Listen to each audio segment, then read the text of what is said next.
Assalamualaikum warahmatullahi wabarakatuh. Kami dari kelompok 1 akan mempresentasikan mata kuliah Filsafat Pendidikan Islam dengan tema konsep filosofis tentang prinsip, dasar, dan tujuan pendidikan Islam. Pengertian filosofis pendidikan Islam. Filosofi adalah kata serapan dari bahasa Inggris yaitu filosofi. Sedangkan kata filosofi itu sendiri adalah kata serapan dari bahasa Yunani. Dalam bahasa Yunani, gabungan antara kata philo yang artinya cinta dan sophos yang artinya kebijaksanaan menjadikan sebuah kata khusus yaitu philosophia yang artinya cinta kebijaksanaan. Pendidikan merupakan suatu sistem yang harus dijalankan secara terpadu dengan sistem yang ada lainnya guna mencapai tujuan yang telah ditetapkan untuk meningkatkan kualitas hidup manusia dalam segala aspek. Pendidikan merupakan suatu sistem yang harus dijalankan secara terpadu dengan sistem yang ada lainnya guna mencapai tujuan yang telah ditetapkan untuk meningkatkan kualitas hidup manusia dalam segala aspek. Pendidikan merupakan suatu sistem yang harus dijalankan secara terpadu dengan sistem yang ada lainnya guna mencapai tujuan yang telah ditetapkan. Konsep dasar landasan filosofis pendidikan Islam. Landasan adalah sesuatu yang menjadi sandaran semua dasar dalam suatu bangunan. Sedangkan dasar adalah fundamen yang menegakkan suatu bangunan sehingga menjadi kuat dan kokoh dalam mengembangkan pendidikan Islam. Dalam usaha, kegiatan, dan tindakan yang disengaja untuk mencapai suatu tujuan harus mempunyai landasan yang tepat sebagai tempat berpijak yang baik dan kuat.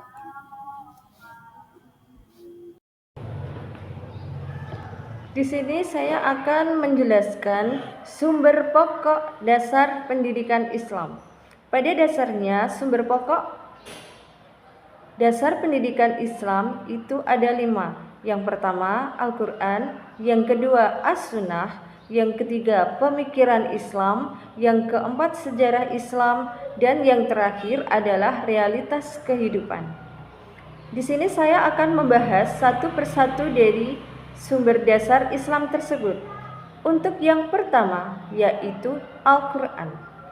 Al-Quran di sini adalah aspek yang paling penting di dalam kehidupan manusia, di mana Al-Quran ini menjadi salah satu sumber pokok kehidupan yang berinteraksi langsung dengan Sang Pencipta, yaitu Allah Subhanahu wa Ta'ala. Al-Quran ini memiliki gagasan yang mendasar dan amat luas. Di sini di berbagai bidang kehidupan manusia, ini semuanya bersumber dari Al-Quran. Tidak hanya itu, pendidikan Islam di sini juga memiliki peran penting dalam kehidupan, di mana pendidikan Islam itu juga bersumber dalam Al-Quran. Karena di sini Al-Quran memiliki kedudukan yang sangat penting, yaitu di mana Al-Quran ini menjadi intisari dari segala sumber pendidikan Islam. Untuk yang kedua yaitu As-Sunnah. As-Sunnah ini bermakna seluruh sikap atau perkataan dan perbuatan Rasulullah SAW yang dimana dalam menerapkan ajaran Islam serta mengembangkan kehidupan umat manusia yang benar-benar membawa kepada rahmat bagi semua alam. As-Sunnah di sini menjadi pedoman atau dasar yang kedua setelah Al-Quran. Karena As-Sunnah di sini juga banyak memberikan dasar pemikiran yang lebih konkret mengenai penerapan berbagai aktivitas yang harus kita kembangkan dalam kehidupan dan kerangka pedoman umat manusia. Yang ketiga, pemikiran Islam. Pemikiran Islam penggunaannya itu berupa akal budi manusia. Di sini memberikan makna dan aktualisasi terhadap berbagai ajaran Islam yang disesuaikan dengan tuntutan masyarakat dan perkembangan zaman yang muncul saat ini. Yang keempat, yaitu sejarah Islam. Sejarah Islam atau sejarah kebudayaan Islam di masa lampau ini juga menjadi pedoman atau dasar yang penting juga bagi pendidikan Islam. Karena di sini dalam sejarah Islam ini memberikan gambaran bagi umat manusia di zaman sekarang tentang pengembangan pendidikan Islam di masa lampau dan bisa dijadikan landasan sebagai sumber penting di dalam pendidikan Islam itu sendiri. Yang terakhir yaitu realitas kehidupan. Realitas kehidupan saat ini yang tampak secara nyata, umat manusia ini memiliki beragam sifat dan beragam realitas kehidupan yang mungkin setiap manusia itu memiliki realitas yang berbeda-beda. Nah, di sini realitas kehidupan di dalam pengembangan pendidikan Islam itu juga perlu dikembangkan, karena di mana realitas kehidupan manusia ini bisa menjadi alat pendukung yang bisa dijadikan sumber dalam rangka pendidikan Islam. Jadi di sini dari uraian tersebut di atas intinya yaitu landasan dasar filosofis pendidikan Islam itu adalah suatu dasar atau landasan di mana itu bisa menjadi sumber yang dibangun dan dikembangkannya pendidikan Islam baik secara filosofis maupun teoritis dan empiris di dalam pendidikan Islam. Dengan demikian dapat dinyatakan bahwa pemikiran mengenai landasan yang menjadi sumber dasar pendidikan Islam itu adalah Al-Quran dan As-Sunnah. Terima kasih. Baik, untuk selanjutnya kita akan masuk ke dalam pembahasan bagaimana ayat-ayat Al-Quran yang relevan di dalam dasar filosofis dan tujuan pendidikan di dalam Islam.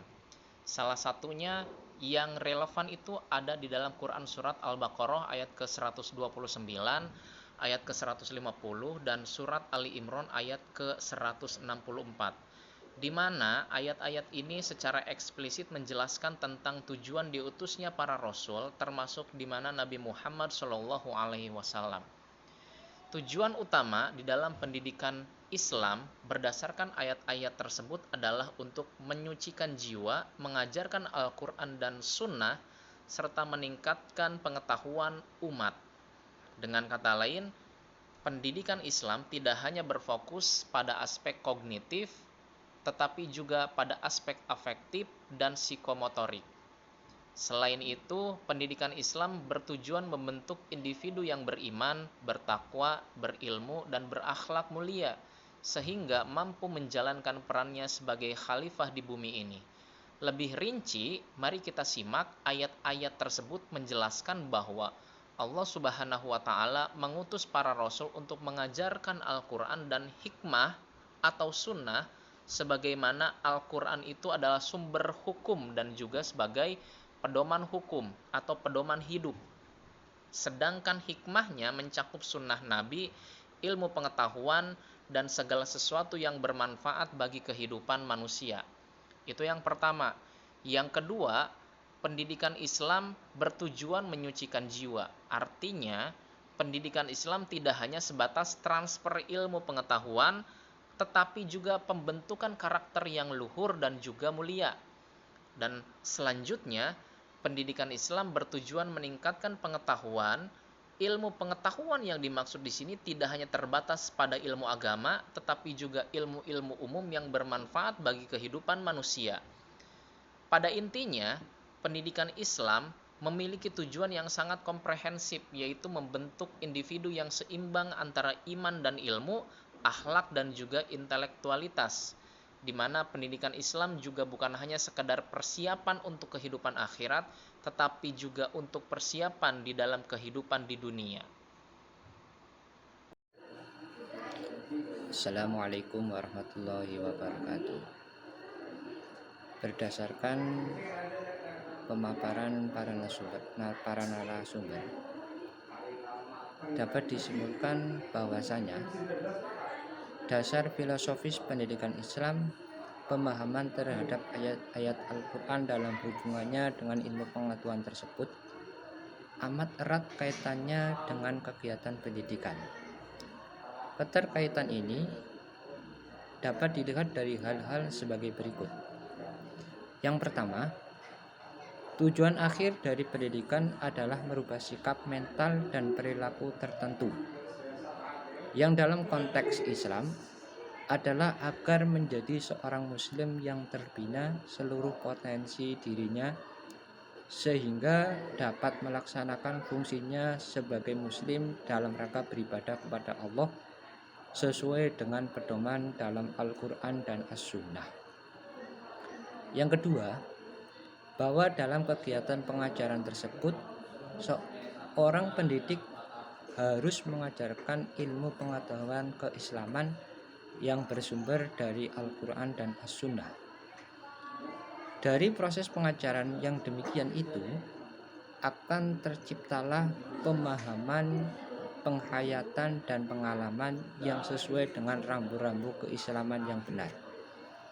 Ketiga, bahwa melalui pendidikan diharapkan pula lahir manusia yang kreatif, sanggup berpikir sendiri, walaupun kesimpulannya yang lain dari yang lain, sanggup mengadakan penelitian, penemuan dan seterusnya.